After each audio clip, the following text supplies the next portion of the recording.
ಆತ್ಮೀಯರೇ, ಎಲ್ಲರಿಗೂ ನಮಸ್ಕಾರ. ಇವತ್ತು ನಮ್ಮ ಜೊತೆಗೆ ಹಾವೇರಿ ಜಿಲ್ಲೆ ಹತ್ತಿಮತ್ತೂರು ಗ್ರಾಮದ ಡಾಕ್ಟರ್ ನದಾಫ್ ಎಚ್ ಅವರು ನಮ್ಮ ಜೊತೆಗಿದ್ದಾರೆ. ಒಂದು ವಿಶೇಷ ಕಾರ್ಯಕ್ರಮವನ್ನು ನಾವು ಇವತ್ತು ಶ್ರಾವಣ ಮಾಸದ ಪ್ರಯುಕ್ತ ಹಾಕ್ಕೊಂಡಿದ್ದೇವೆ. ಅದರ ಜೊತೆಗೆ ಇವರು ನದಾಫ್ ಅವರು MA PhD ಪದವಿಯನ್ನು ಪಡೆದಿದ್ದಾರೆ. ಉಳಿದ ವಿಷಯವನ್ನು ಅವ್ರ ಬಾಯಿಂದನೇ ಕೇಳೋಣ. ನಮಸ್ಕಾರ ನದಾಫ್ ಸರ್ ಅವರೇ. ನಮಸ್ಕಾರ ಸರ್. ತಾವು ಇಂದಿನ ಕಾರ್ಯಕ್ರಮಕ್ಕೆ ಆಗಮಿಸಿದ್ದು ನಮಗೆ ಬಹಳ ಸಂತೋಷ ಅನಿಸ್ತದೆ. ನನಗೂ ಸಂತೋಷ ಆಗಿದೆ. ದಯವಿಟ್ಟು ತಮ್ಮ ಅಲ್ಪ ಪರಿಚಯವನ್ನು ತಮ್ಮ ಬಾಯಿಂದನೇ ಹೇಳಿದ್ರೆ ಬಹಳ ಅನುಕೂಲ ಆಗ್ತದೆ. ದಯವಿಟ್ಟು ಹೇಳಿ ಸರ್. ನಾನು ಡಾಕ್ಟರ್ H ನದಾಫ್ ಅಂತ. ನನ್ನೂರು ಹಾವೇರಿ ಜಿಲ್ಲೆ ಸವಣೂರು ತಾಲೂಕು ಹತ್ತಿಮತ್ತೂರು. ನಾವು ಬಾಲ್ಯದಲ್ಲೆಲ್ಲ ಗ್ರಾಮಾಂತರ ಪ್ರದೇಶದಲ್ಲಿ ಆಡಿ ಬೆಳೆದು ಬಂದಂಥವರು. ನಮಗೆ ಗ್ರಾಮೀಣ ಪರಿಸರದ ಪರಂಪರೆ, ಸಂಸ್ಕೃತಿ, ಆಚಾರ, ವಿಚಾರ, ಹಬ್ಬ ಹರಿದಿನಗಳು ಬಹಳ ಅನ್ಯೋನ್ಯವಾಗಿ ನಾವು ಅದರಲ್ಲಿ ಬೆರೆತುಕೊಂಡು ಅದರ ಸವಿಯನ್ನ, ವೈಭವವನ್ನ ಅನುಭವಿಸಿದಂಥವ್ರು. ನಮಗೆ ಅದೇ ಒಂದು ಸಂಸ್ಕೃತಿ ಪರಂಪರವಾಗಿ ಬೆಳೆದಿದ್ದರಿಂದ ನಾವು ಮುಂದೆ ಓದನ್ನ ಹಂಗೆ ಮುಂದುವರ್ಸ್ಕೊಂಡು ಹೋದ್ವಿ. ಮುಂದೆ ಡಿಗ್ರಿ ಮಾಡಿದ್ವಿ ಸವಣೂರು ಕಾಲೇಜಿನಲ್ಲಿ. ಮುಂದೆ MA ಮಾಡ್ಬೇಕಂತ ಕರ್ನಾಟಕ ವಿಶ್ವವಿದ್ಯಾಲಯಕ್ಕೆ ಬಂದ್ವಿ. ಅಲ್ಲಿ ಕನ್ನಡ ಮತ್ತು ಜಾನಪದ ಅಂತ 2 ವಿಭಾಗ ಇದ್ವು. ಅದರಲ್ಲಿ ನಾವು ಜನಪದವನ್ನು ಆಯ್ಕೆ ಮಾಡ್ಕೊಂಡು, ಯಾಕಂದ್ರೆ ನಮ್ಗೆ ಗ್ರಾಮಾಂತರ ಪ್ರದೇಶ ಆಗಿದ್ದರಿಂದ ಜನಪದ ಆಯ್ಕೆ ಮಾಡ್ಕೊಂಡು ಜನಪದದಲ್ಲಿ ಸ್ನಾತಕೋತ್ತರ ಪದವಿಯನ್ನ ಪಡ್ಕೊಂಡ್ವಿ. ತದನಂತರ ಸ್ನಾತಕೋತ್ತರ ಪದವಿಯನ್ನು ಪಡೆದ ಮೇಲೆ ಈ ಜನಪದದಲ್ಲಿ ನಾವು ಡಾಕ್ಟರೇಟ್ ಮಾಡಬೇಕು, ಜನಪದ ಬಗ್ಗೆ ಹೆಚ್ಚು ತಿಳ್ಕೋಬೇಕು ಅನ್ನುವಂಥ ಹಿನ್ನೆಲೆಯೊಳಗೆ ಡಾಕ್ಟರ್ KR ದುರ್ಗಾದಾಸ್ ಅವರ ಮಾರ್ಗದರ್ಶನದಲ್ಲಿ ಕನಕದಾಸರ ಕೃತಿಗಳು, ಜಾನಪದ ಅಧ್ಯಯನ ಒಂದು ವಿಷಯ ಮೇಲೆ ಸಂಶೋಧನೆಯನ್ನ ಮಾಡಲಿಕ್ಕೆ ಆರಂಭ ಮಾಡಿದೆ. ಯಾಕೆ ಕನಕದಾಸ ನನಗೆ ಆಸಕ್ತಿಯ ವಿಷಯವಾದ್ರು ಅಂದ್ರೆ, ಕನಕದಾಸರು ಕೆಳಮೂಲ ಸಂಸ್ಕೃತಿ ಹಿನ್ನೆಲೆಯನ್ನು ಬಂದಂಥವ್ರು. ಮೇಲಾಗಿ ಗ್ರಾಮಾಂತರ ಪ್ರದೇಶದ ಆಚಾರ ವಿಚಾರ ಸಂಸ್ಕೃತಿಯನ್ನ ತಮ್ಮ ಇಡೀ ಬದುಕಿನೊಳಗೆ ಅಳವಡಿಸಿಕೊಂಡು ಕೀರ್ತನೆ ಮೂಲಕ, ಕೃತಿಗಳ ಮೂಲಕ ಅದನ್ನ ಹೊರಹಾಕಿ ದಾಸ ಪರಂಪರೆಯಲ್ಲಿಯೇ ಅತ್ಯಂತ ವಿಶಿಷ್ಟವಾದಂತ ಒಬ್ಬ ಕೀರ್ತನಕಾರರಾಗಿ, ಕವಿಗಳಾಗಿ, ಸಮಾಜ ಚಿಂತಕರಾಗಿ, ಸಮಾಜ ಸುಧಾರಕರಾಗಿ ಕಂಡು ಬರೋದನ್ನು ನಾವು ಕಾಣ್ತೇವೆ. ಹಾಗಾಗಿ ಇವರ ಮೇಲೆ ನಾವು ಜಾನಪದ ಹಿನ್ನೆಲೆಯಲ್ಲಿ ಅಧ್ಯಯನ ಮಾಡಿದ್ರೆ ಕನಕದಾಸರನ್ನ ಬಹು ಹಿನ್ನೆಲೆಯಲ್ಲಿ, ಬಹುಮುಖಿ ಹಿನ್ನೆಲೆಯಲ್ಲಿ ನೋಡ್ಲಿಕ್ಕೆ ಸಾಧ್ಯ ಆಗ್ತದೆ. ಕೇವಲ ಅವರು ದಾಸರ ಅಷ್ಟೇ ಆಗಿ ಉಳಿಲಿಲ್ಲ, ಅವರು ಸಮಾಜವನ್ನು ನೋಡಿದ ಬಗೆ ವೈವಿಧ್ಯಮಯವಾಗಿದೆ. ಹಾಗಾಗಿ ಆ ದೃಷ್ಟಿಯಲ್ಲಿ ನಾವು ಕನಕದಾಸರ ಎಲ್ಲಾ ಕೃತಿಗಳನ್ನ ಜಾನಪದ ಹಿನ್ನೆಲೆಯಲ್ಲಿ ಅಧ್ಯಯನ ಮಾಡಬೇಕು ಅನ್ನುವಂಥ ದೃಷ್ಟಿಯಿಂದ ಡಾಕ್ಟರ್ KR ದುರ್ಗಾದಾಸ್ ಅವರ ಮಾರ್ಗದರ್ಶನದಲ್ಲಿ ಸಂಶೋಧನೆ ಮಾಡಿ 2005ರಲ್ಲಿ ಕರ್ನಾಟಕ ವಿಶ್ವವಿದ್ಯಾಲಯದಿಂದ ಡಾಕ್ಟರೇಟ್ ಪದವಿಯನ್ನ ಪಡ್ಕೊಂಡೆ. ಮುಂದೆ ಡಾಕ್ಟರೇಟ್ ಪದವಿ ಪಡೆದ ತಕ್ಷಣ ಗೌರ್ಮೆಂಟ್ ಕಾಲೇಜ್ ಬಂಕಾಪುರದಲ್ಲಿ, ಸರ್ಕಾರಿ ಪ್ರಥಮ ದರ್ಜೆ ಮಹಾವಿದ್ಯಾಲಯ ಬಂಕಾಪುರದಲ್ಲಿ ಅತಿಥಿ ಉಪನ್ಯಾಸಕನಿಗೆ ಸೇವೆ ಸಲ್ಲಿಸಿದೆ. ತದನಂತರ ಸವಣೂರಿಗೆ ಬಂದೆ, ಅಲ್ಲಿ ಅತಿಥಿ ಉಪನ್ಯಾಸ ಸೇವೆ ಸಲ್ಲಿಸಿದೆ. ಮುಂದೆ ಮಂಗಳೂರಿಗೆ ಹೋದೆ. ಮಂಗಳೂರು ವಿಶ್ವವಿದ್ಯಾಲಯದಲ್ಲಿ ಕನಕದಾಸ ಸಂಶೋಧನಾ ಕೇಂದ್ರ ಅನ್ನೋದಂತಿದೆ. ಅದು ಬಹಳ ಒಳ್ಳೆಯ ಒಂದು ಸಂಶೋಧನಾ ಕೇಂದ್ರ. ಅಲ್ಲಿ 3 ವರ್ಷದವರೆಗೆ ಸಂಶೋಧನಾ ಸಹಾಯಕನಾಗಿ ಹೊಸದಾಗಿ ಆರಂಭವಾದಂಥ ಸಂಶೋಧನಾ ಕೇಂದ್ರವನ್ನ ಕಟ್ಟಿ ಬಳಸುವಲ್ಲಿ ನನ್ನದೇ ಅಂತ ಕೆಲವೊಂದಿಷ್ಟು ಕೊಡುಗೆಯನ್ನು ಕೊಟ್ಟಿದೆ ಅನ್ನುವಂಥ ಹೇಳುವುದಕ್ಕೆ ನನಗೆ ಹೆಮ್ಮೆ ಅನ್ನಿಸ್ತದೆ. ಹೀಗೆ ಆ ಹಿನ್ನೆಲೆಯಲ್ಲಿ ಬಂದಂತ ನಾನು ಅನೇಕ ಪುಸ್ತಕಗಳನ್ನ ಬರೆದಿದ್ದೇನೆ. ಬಹಳ ಸಂತೋಷ ನದಾಫ್ ಸರ್ ಅವರೇ. ತಾವೊಂದು ತಮ್ಮದೇ ಇದರಲ್ಲಿ ಒಂದು ಜಾನಪದ ಗೀತೆಯನ್ನು ನಮ್ಮ ಮುಂದೆ ಪ್ರಸ್ತುತಪಡಿಸ್ಬೇಕಂತ ಹೇಳಿ ನಾನು ವಿನಂತಿ ಮಾಡ್ಕೋತೀನಿ. ಸಂತೋಷ. ನಾವು ಕೃಷಿ ಹಿನ್ನೆಲೆಯಲ್ಲಿ ನಮ್ಮ ದೇಶವನ್ನ ಕಂಡುಕೊಳ್ಳಿಕ್ಕೆ ಪ್ರಯತ್ನ ಮಾಡಿ ಅನೇಕ ವಿದ್ವಾಂಸರು ಮತ್ತು ಮಹಾನುಭಾವರು ಭಾರತದ ಆರ್ಥಿಕ ಬೆನ್ನೆಲುಬು ಕೃಷಿ ಅಂತ ಕರೆದಿದ್ದಾರೆ. ಹಾಗಾಗಿ ನಮ್ಮ ಇಡೀ ಸಂಸ್ಕೃತಿಯಲ್ಲಿ ಕೃಷಿ ಅನ್ನುವಂತಹದ್ದು ಬಹಳ ಪ್ರಧಾನ ಪಾತ್ರವನ್ನ ವಹಿಸ್ತದೆ.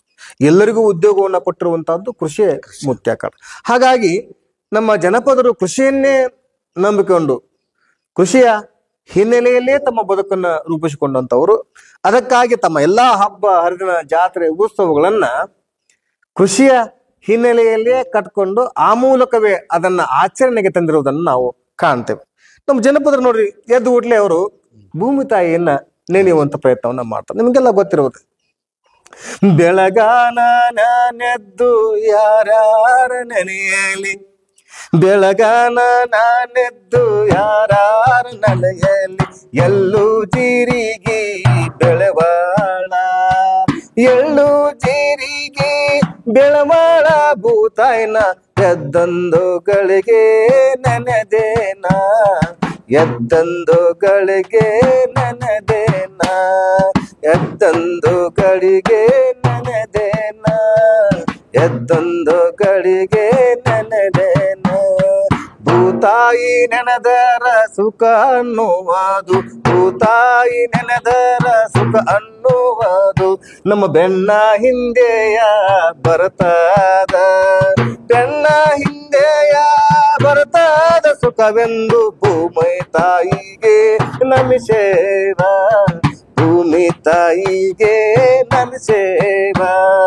ಭೂಮಿ ಬಿಟ್ಟರ ಬದುಕಿಲ್ಲ ನಮಗ, ಭೂಮಿ ಬಿಟ್ಟರ ಬದುಕಿಲ್ಲ ನಮಗ, ಭೂಮಿ ಎಲ್ಲ ನಮಗ ಆಶ್ರಯ, ಭೂಮಿ ನಮಗ ಆಶ್ರಯ ನೋಡ್ತಾಯಿ, ಭೂಮಿ ಒಂದ ನಮಗ ಬದುಕ, ಭೂಮಿ ಒಂದ ನಮಗ ಬದುಕ. ಹಿಂಗ ಭೂಮಿಯನ್ನೇ ನಂಬಿಕೊಂಡು ಆ ಭೂಮಿ ಮೇಲೆ ತಮ್ಮ ಅತ್ಯುತ್ತಮವಾದಂತ ಬದುಕನ್ನ ಕಟ್ಕೊಳ್ಳಿಕ್ಕೆ ನಮ್ಮ ಜನಪದರು ಆರಂಭ ಮಾಡಿದಂಥವ್ರು. ಹಾಗಾಗಿ ಈ ಭೂಮಿಗೆ ಮತ್ತು ಜನಪದರ ಬದುಕಿಗೂ ಅವಿನಾಭಾವ ಸಂಬಂಧ ಇದೆ. ಅದನ್ನ ಅವರು ಕೃತಜ್ಞತಾ ರೂಪದಲ್ಲಿ ಸಲ್ಲಿಸಬೇಕು ಅನ್ನುವಂತ ಹಿನ್ನೆಲೆಯೊಳಗ ಈ ಮಣ್ಣು ಪೂಜೆಯ ಆಚರಣೆಗಳನ್ನ ಅವರು ಆರಂಭ ಮಾಡ್ಕೊಂಡು ಬಿಡ್ತಾರೆ. ಈ ಮಣ್ಣು ಪೂಜೆಯಲ್ಲಿ ನಮಗೆ ಮೊದಲಿಗೆ ಆರಂಭ ಆಗೋದೇ ಮಣ್ಣತ್ತನೇ ಅಮಾವಾಸ್ಯೆ. ಮಣ್ಣತ್ತನೇ ಅಮಾವಾಸ್ಯೆಯಿಂದ ಮಣ್ಣು ಪೂಜೆಗಳು ಆರಂಭ ಆಗ್ತದೆ. ಅವರು ಮಣ್ಣತ್ತನೇ ಅಮಾವಾಸ್ಯೆಯಲ್ಲಿ ಎರಿ ಮಣ್ಣಿನ ತಗೊಂಡು ಅಥವಾ ತಮ್ಮ ಭೂಮಿಯಲ್ಲಿರುವಂತ ಮಣ್ಣನ್ನು ತೆಗೆದುಕೊಂಡು ಎತ್ತನ್ನ ಅಂದ್ರೆ ನಂದಿಯನ್ನ ಮಾಡಿ ಜಗಲಿ ಮೇಲೆ ಇಟ್ಟು ಅದನ್ನು ಪೂಜೆ ಮಾಡೋ ಪರಂಪರೆ ನಾವು ಕಾಣ್ತೀವಿ. ಅಂದ್ರೆ ತನ್ನ ಬದುಕಿಗೆ ಆಶ್ರಯವಾಗಿ ಸಹಕಾರಿಯಾಗಿದ್ದಂತಹ ಈ ನಂದಿಯನ್ನ, ಈ ಬಸವಣ್ಣನನ್ನ ಸ್ಮರಿಸಬೇಕು, ಅವಾಗ ಕೃತಜ್ಞತೆಗಳನ್ನ ಸಲ್ಲಿಸಬೇಕು ಅನ್ನುವಂತ ಹಿನ್ನೆಲೆಯೊಳಗ ಅವತ್ತದನ್ನ ಆಚರಣೆ ರೂಪದಲ್ಲಿ ತಂದಿರೋದನ್ನ ನಾವು ಕಾಣ್ತೀವಿ. ಯಾಕೆ ಅವರು ಈ ಪರಂಪರೆಯನ್ನ ಹಾಕೊಂಡು ಬಂದ್ರಪ್ಪ ಅಂದ್ರ ಭೂಮಿಯನ್ನ ಸರಿಯಾಗಿ ಉತ್ತಿ ಬಿತ್ತಿ ಬೆಳಿಲಿಕ್ಕೆ ಅವನು ಸಾಧ್ಯ ಆಗೋದಿಲ್ಲ. ಆದ್ರ ಆ ಉತ್ತಿ ಬಿತ್ತಿ ಬೆಳಿಲಿಕ್ಕೆ ಸಹಾಯಕಾರ ಮಾಡಿದಂತದ್ದು ಬಸವಣ್ಣ. ಹಾಗಾಗಿ ಅವನಿಗೆ ಆಗದೇ ಇರುವಂತ ಕಾರ್ಯವನ್ನ, ಈ ಭೂಮಿಯನ್ನ ಬಗೆಯುವುದಾಗಲಿ, ಭೂಮಿಯನ್ನ ಹಸನು ಮಾಡುವುದಾಗಲಿ, ಭೂಮಿಗೆ ಬೀಜಗಳನ್ನ ಬಿತ್ತುವುದಾಗಲಿ ಅವನಿಗೆ ಆಗದೇ ಇರುವಂತ ಕಾರ್ಯವನ್ನ ಬಸವಣ್ಣನ ಸಹಕಾರದಿಂದ ಮಾಡಿದ್ದರಿಂದ ಅವ್ರೇನ್ ಮಾಡ್ಬಿಟ್ರು, ಅವನ ಸಹಾಯವನ್ನ ಸ್ಮರಿಸೋದಕ್ಕೋಸ್ಕರ ಈ ಮಣ್ಣು ಪೂಜೆ ಆರಂಭದಲ್ಲಿ ಮಣ್ಣತ್ತನೇ ಅಮಾವಾಸ್ಯೆಯನ್ನ ಆರಂಭ ಮಾಡಿದ್ರು. ಅದರಲ್ಲಿ ಬಸವಣ್ಣನ ಮೂರ್ತಿ ಮಾಡಿ ಪೂಜೆ ಸಲ್ಲಿಸುವ ಪರಂಪರೆಯನ್ನ ಹಿಂದಿನಿಂದಲೂ ಸಹ ರೂಪಿಸ್ಕೊಂಡು ಬಂದಿರೋದು ನಾವು ಕಾಣ್ತೇವೆ. ಇದು ಒಂದನೆಯ ಮಣ್ಣು ಪೂಜೆ. ಇನ್ನು ಎರಡನೆಯ ಮಣ್ಣು ಪೂಜೆ ನಮಗ ಗುಳ್ಳವ್ ಬರ್ತಾಳ. ಇಲ್ಲಿಂದಲೇ ಸ್ಟಾರ್ಟ್ ಆಗತ್ತೆ ಗುಳ್ಳವನ ಪರಂಪರೆ. ಗುಳ್ಳವನ ಬಗ್ಗೆ ಏನಾದ್ರು ಒಂದು ಹಾಡು ಹೇಳೋದಿದ್ರೆ ಹೇಳ್ರಿ. ನೋಡ್ರಿ, ಗುಳ್ಳವ ಆಚರಣೆ ಅನ್ನುವಂತಹದ್ದು ನಮ್ಮ ಜನಪದರ ಬದುಕಿನಲ್ಲಿ ಬಹಳ ಪವಿತ್ರವಾದಂತ, ಬಹಳ ಪವಿತ್ರ. ಯಾಕಂದ್ರೆ ನಮಗ ಗುಳ್ಳವ ಅನ್ನುವಂಥವಳು ಮಳೆಯ ದೇವತೆಯಾಗಿ, ಭೂಮಿಯ ದೇವತೆಯಾಗಿ, ಅನ್ನದ ದೇವತೆಯಾಗಿ ಅವಳು ಕಂಡುಬರ್ತಾಳ. ಆ ಗುಳ್ಳವ ಅನ್ನುವಂತ ಹೆಸರ ವಿಚಿತ್ರವಾದಂತವ್ರು. ಅದು ನಿಜವಾಗ್ಲೂ ಮೂಲ ಹೆಂಗೈತ್ ಬಂದ ಕೂಳು ಪ್ಲಸ್ ಅವ್ವ, ಕೂಳವ್ವ. ಕೂಳು ಅಂದ್ರೆ ಅನ್ನ, ಅವ್ವ. ನಾವೀಗ ಏನ್ ಮಾಡ್ತೀವಿ, ವಿಶಿಷ್ಟ ಪರಂಪರೆಯಲ್ಲಿ ಅನ್ನಪೂರ್ಣೇಶ್ವರಿ ಅಂತ ಕರಿತೀವಿ, ಗುಳ್ಳವ. ಈಗ ಆ ಗುಳ್ಳವ ಅನ್ನುವಂಥದ್ದು ಅನ್ನದ ಒಂದು ಪ್ರತೀಕ. ಹಾಗಾಗಿ ಇವ್ರು ಯಾವಾಗ ಭೂಮಿಗೆ ಬೀಜವನ್ನ ಹಾಕಿದ್ರಲ್ಲ, ಭೂಮಿಗೆ ಬೀಜ ಹಾಕಿದ ತಕ್ಷಣ ಬೆಳೆಗಳು ಮೊಳಕೆ ಹೊಡೆದು ಚೆನ್ನಾಗಿ ಅವು ಬೆಳಿಲಿಕ್ಕೆ ಆರಂಭ ಮಾಡ್ತಾರೆ ಸಸ್ಯಗಳು. ನಿಮ್ಮ ದೃಷ್ಟಿಯಲ್ಲಿ ಕೋಳವ ಅನ್ನೋದು ಗುಳವ ಅಂತ. ಹೌದೌದು. ಅಂದ್ರೆ ಕಕಾರ ಹೋಗಿ ಗೂಕಾರ. ನಮ್ಮ ಜನಪದ ಆಡೋ ಭಾಷೆಯಲ್ಲಿ ಅದು ಸಾಮಾನ್ಯವಾಗಿ ಸ್ವಲ್ಪ ಬದಲಾಗಿ ಬರ್ತದೆ. ಸಂಪ್ರದಾಯವಾಗಿ ಅದು ಕೂಳವ ಅನ್ನೋ ಗುಳ್ಳವ ಆಗಿದೆ. ಅಂದ್ರ ಭೂಮಿಗೆ ಹಾಕಿದಂತ ಬೀಜ ಫಲವತ್ತತೆಯಿಂದ ಮೊಳಕೆ ಹೊಡೆದು ಅದು ಇನ್ನೇನು ಹುಸಲಾಗಿ ಬೆಳೆಯೋದನ್ನ ನೋಡಿದಂತ ಜನಪದ ಸಂಸ್ಕೃತಿಯವರು ಈ ಬೆಳೆಯುವಿಕೆಯನ್ನ ಕಂಡುಕೊಂಡು, ಓಹೋ ನಮಗೆ ತಾಯಿ ಅನ್ನ ಕೊಡಾಕ ಸಮೃದ್ಧವಾಗಿ ನಿಂತ್ಕೊಂಡಳ, ಹಾಗಾಗಿ ಆ ತಾಯಿಯನ್ನ ನಾವು ಸ್ಮರಿಸ್ಬೇಕು, ಹಾಗಾಗಿ ನಾವು ಪ್ರತಿ ವಾರ ಅವಳನ್ನ ಪೂಜಿಸಬೇಕು ಅನ್ನುವಂತ ಕಲ್ಪನೆ ಹಿನ್ನೆಲೆಯಲ್ಲಿ ಪ್ರತಿ ಸೋಮವಾರ ಅಥವಾ ಮಂಗಳವಾರ ಗುಳ್ಳವನನ್ನ ಪ್ರತಿಷ್ಠಾಪನೆ ಮಾಡಿ, ಗುಳ್ಳವನನ್ನ ಪ್ರತಿಷ್ಠಾಪನೆ ಓಣಿಯ ಒಂದು ವಿಶಾಲವಾದ ಕಟ್ಟೆಯ ಮೇಲೆ ಓಣಿ ಎಲ್ಲ ಹುಡುಗರು ಕೂಡಿ ಅದನ್ನ ಸ್ಥಾಪನೆ ಮಾಡಿ ಆಚರಣೆ ಮಾಡೋದು ಪರಂಪರೆ. ಈ ಹಬ್ಬಕ್ಕ ತವ್ರ ಮನಿಗೆ ಬರ್ಬೇಕನ್ನೋ ಆಸೆ ನಮ್ಮ ಹೆಣ್ಮಕ್ಳಿಗೆ. ಎಲ್ಲೇ ಇರ್ಲಿ ಅವ್ರು ಗಂಡ ಮನಿಗೆ ಹೋಗ್ಯಾರಪ್ಪ ಅಂದ್ರ ಹೊಳ್ಳಿ ತವ್ರ ಮನಿಗೆ ಬರ್ಬೇಕನ್ನುವಂಥದ್ದು ಅವ್ರಿಗೆ ಆಸೆ. ಹಾಗಾಗಿ ಈ ಗುಳ್ಳವನ ಹಬ್ಬ ಬಂತಪ್ಪ ಅಂದ್ರ ಅವ್ರ ಹೆಂಗ ತಮ್ಮ ಹಾಡಿನೊಳಗ ಅಭಿಪ್ರಾಯವನ್ನ ವ್ಯಕ್ತಪಡಿಸ್ತಾರಪ್ಪ ಅಂದ್ರ, ಗುಳ್ಳವನ ಮನ್ನ ತರಲಿಲ್ಲ ಗುಲ್ಗಂಜಿ ಹಚ್ಚಿ ಆಡಲಿಲ್ಲ. ಗುಳ್ಳವನ ಮನ್ನ ತರಲಿಲ್ಲ ಗುಲ್ಗಂಜಿ ಹಚ್ಚಿ ಆಡಲಿಲ್ಲ. ಸುಳ್ಳ ಬಂತವ ನಾಗರ ಪಂಚಮಿಯು ಸುವಾರಿ. ಸುಳ್ಳ ಬಂತವ ನಾಗರ ಪಂಚಮಿ ಸುವನಾರಿ. ಮಾವಿನ ಗಿಡ ಮರೆ ಆಯ್ತ ತವರು ಮನೆ ದೂರ ಆಯ್ತ. ಮಾವಿನ ಗಿಡ ಮರೆ ಆಯ್ತ ತವರು ಮನೆ ದೂರ ಆಯ್ತ. ಯಾವಾಗ ನೋಡ್ಲವ ತಾಯಿ ಮಾರಿ ಸುವನಾರಿ.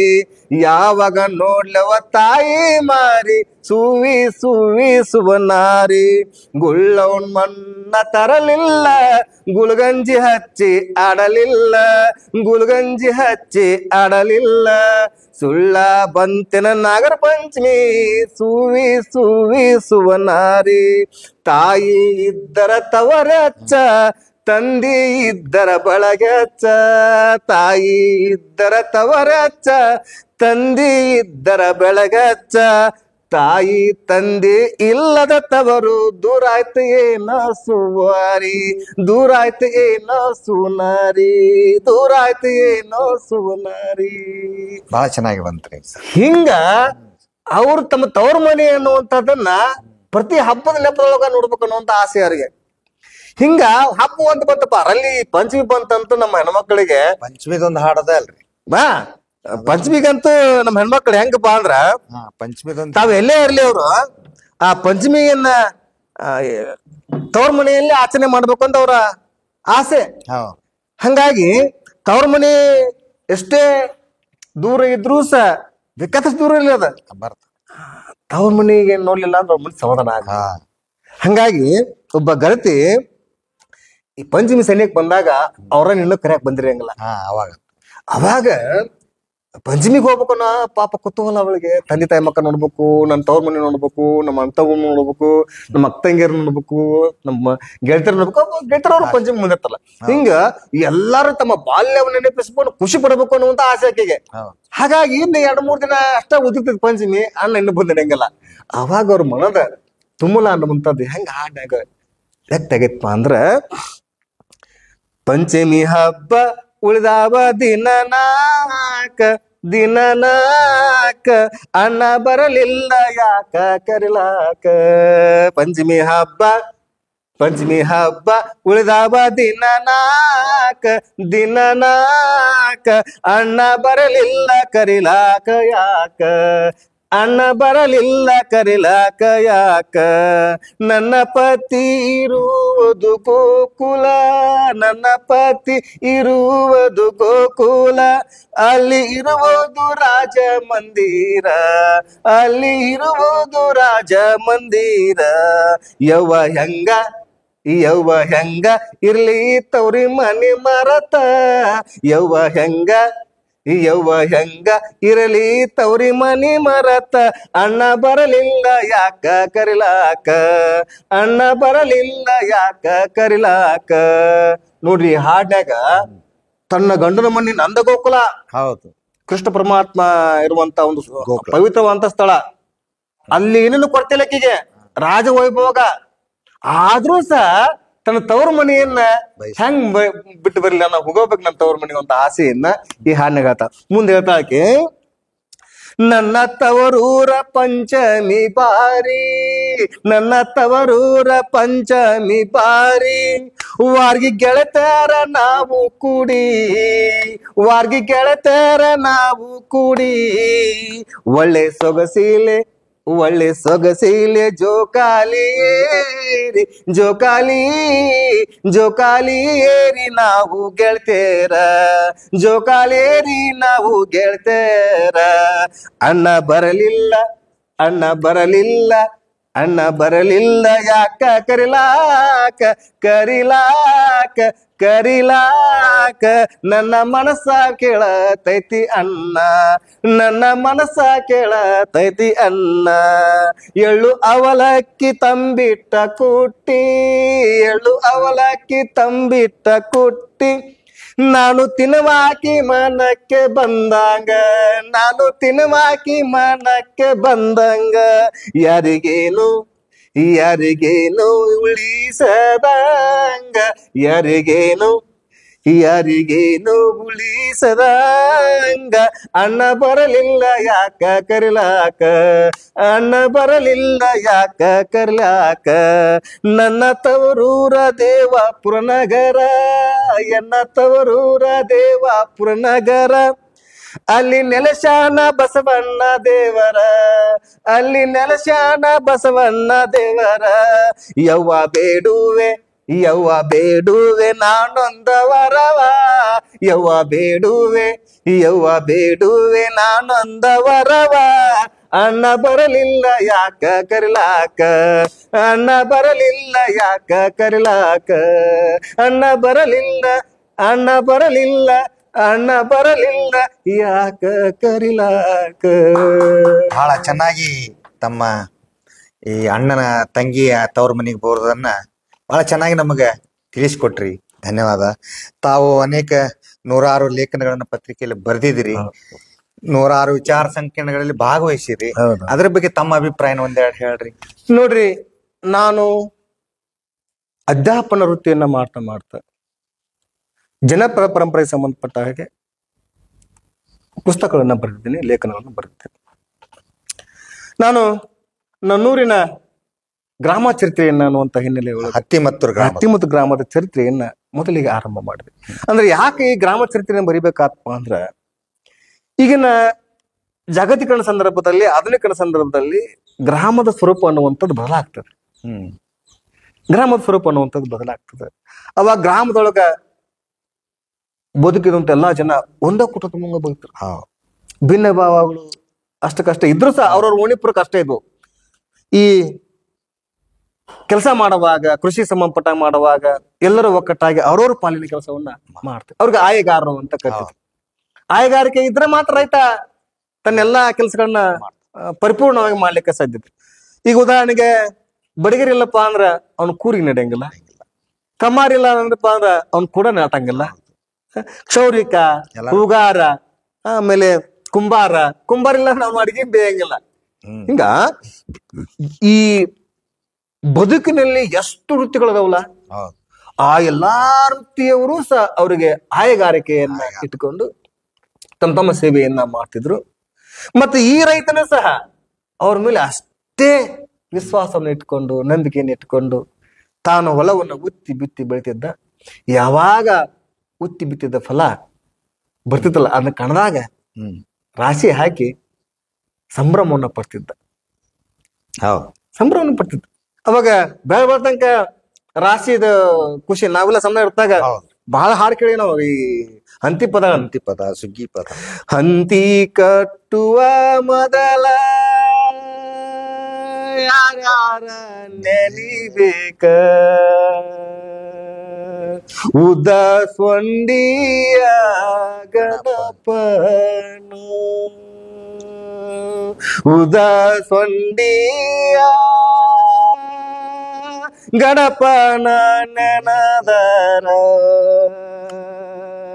ಬರಲಾರದ ಹಾಡ ಬಂದ.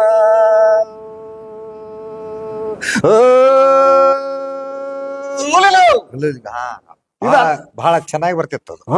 ಹೂಲಿಲ್ಗ ಒಂದು ಇಡೀ ಊರಿಗೆ ಕೇಳ್ಬೇಕದ. ಹಿಂಗ ಅವ್ರ ಕಣದಾಗ ಒಕ್ಕಾಕತ್ರಪ್ಪ ಅಂದ್ರ ಆಯಗಾರ ಖುಷಿನ ಖುಷಿ. ಇಡೀ ಊರಿಗೆ ಊರ ಅಲ್ಲಿ ಕೊಡೋದು. ಅವ್ರ ಆ ಮಂಟ್ಯಾನ ಕಾಣ್ತಾನ, ಈ ಮಂಟ್ಯಾನ ಕಣ, ಆ ಮಂಟ್ಯಾನ ಕಣ, ಊರ್ ಹೊರಗ ಕಣನ ಕಣ. ಹಂಗ ಕಣದಾಗ ರಾಶಿ ಮಾಡಿದ ಮೇಲೆ ಆ ರೈತ ಒಂದು ಕಾಳನು ಸಹ ತನ್ನ ಮನೆಗೆ ಹೋಯ್ತಿರ್ಲ. ಹಂಗ ಎಲ್ಲಾ ಆಯಗಾರರಿಗೂ ಕಣದಾಗನ ಹಂಚ್ಬಿಡವ. ಅವರೆಲ್ಲ ಹಂಚಿ ಉಳಿದ ಮೇಲೆ ತಾವಯವ. ಅದಕ್ಕೆ ಮಿಂಚಿ ಆ ವರ್ಷ ಭೂಮಿ ತ ಏನಾರು ಹೆಚ್ಚುವರಿ ಕಾಳ ಕೊಟ್ಟಿದಪ್ಪ ಅಂದ್ರ ಅವನ್ ತಗೊಂಡು ಹಾಕಿಕ. ಯಾಕೆ ಹಾಕಿದ ದಗ್ಗೇಕ ಮುಂದಲ ಭವಿಷ್ಯಕ್ಕಾಗಿ ಮುಂದ್ ಮತ್ ಮಳಿತಾಯಿ ಭೂತಾಯಿ ಏನಾರು ಹೆಚ್ಚು ಕಡಿಮೆ ಮುಳಿಸ್ಕೊಂಡಾಳ ಅಂತ ತಿಳ್ಕೊಂಡು ಆ ರಕ್ಷಣೆಗೆ ಇರ್ಲಿ ಅಂತ ಹೋಗಿ ಹಾಕೇಕೆ ಹಾಕ್ತಿದ್ದ. ಇಂಥ ಒಂದು ಕೂಡು ಕುಟುಂಬ ಆ ಗ್ರಾಮಾಂತರ ಪ್ರದೇಶದಾಗಿದ್ದರಿಂದ ನಾನು ಆ ಗ್ರಾಮದ ಸೊಗಡನ್ನ ಸೆರೆ ಹಿಡಿಬೇಕು ಅನ್ನುವಂತ ಹಿನ್ನೊಳಗ ನಮ್ಮೂರು ಗ್ರಾಮದ ಚರಿತ್ರೆಯನ್ನ ನಾನು ಜಾನಪದ ಶೈಲಿಯಲ್ಲಿ ಬರೆದಿದ್ದೇನೆ. ಅಲ್ಲಿ ಬರದ್ಮೇಲೆ ನನಗೆ ಅಷ್ಟಕ್ಕ ತೃಪ್ತಿ ಆಗಲಿಲ್ಲ.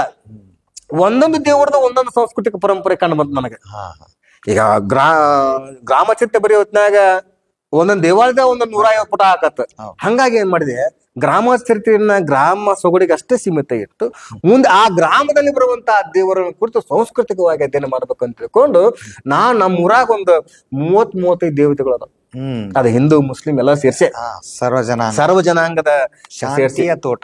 ಶಾಂತಿ ತೋಟ ಎಲ್ಲ, ಬನ್ನಿ ಕಟ್ಟೆ, ಬೇವಿನ ಕಟ್ಟೆ, ಹಳಿ ಕಟ್ಟೆ, ಶಿಬಾರ ಎಲ್ಲ ಇವರು ಎಲ್ಲವನ್ನ ಇಟ್ಕೊಂಡು ಸಾಂಸ್ಕೃತಿಕವಾಗಿ ನೋಡ್ಬೇಕನ್ನೋ ಹೇಳಿ ಸಾಂಸ್ಕೃತಿಕವಾಗಿ ನಾನು ಅಧ್ಯಯನ ಮಾಡಿದೆ.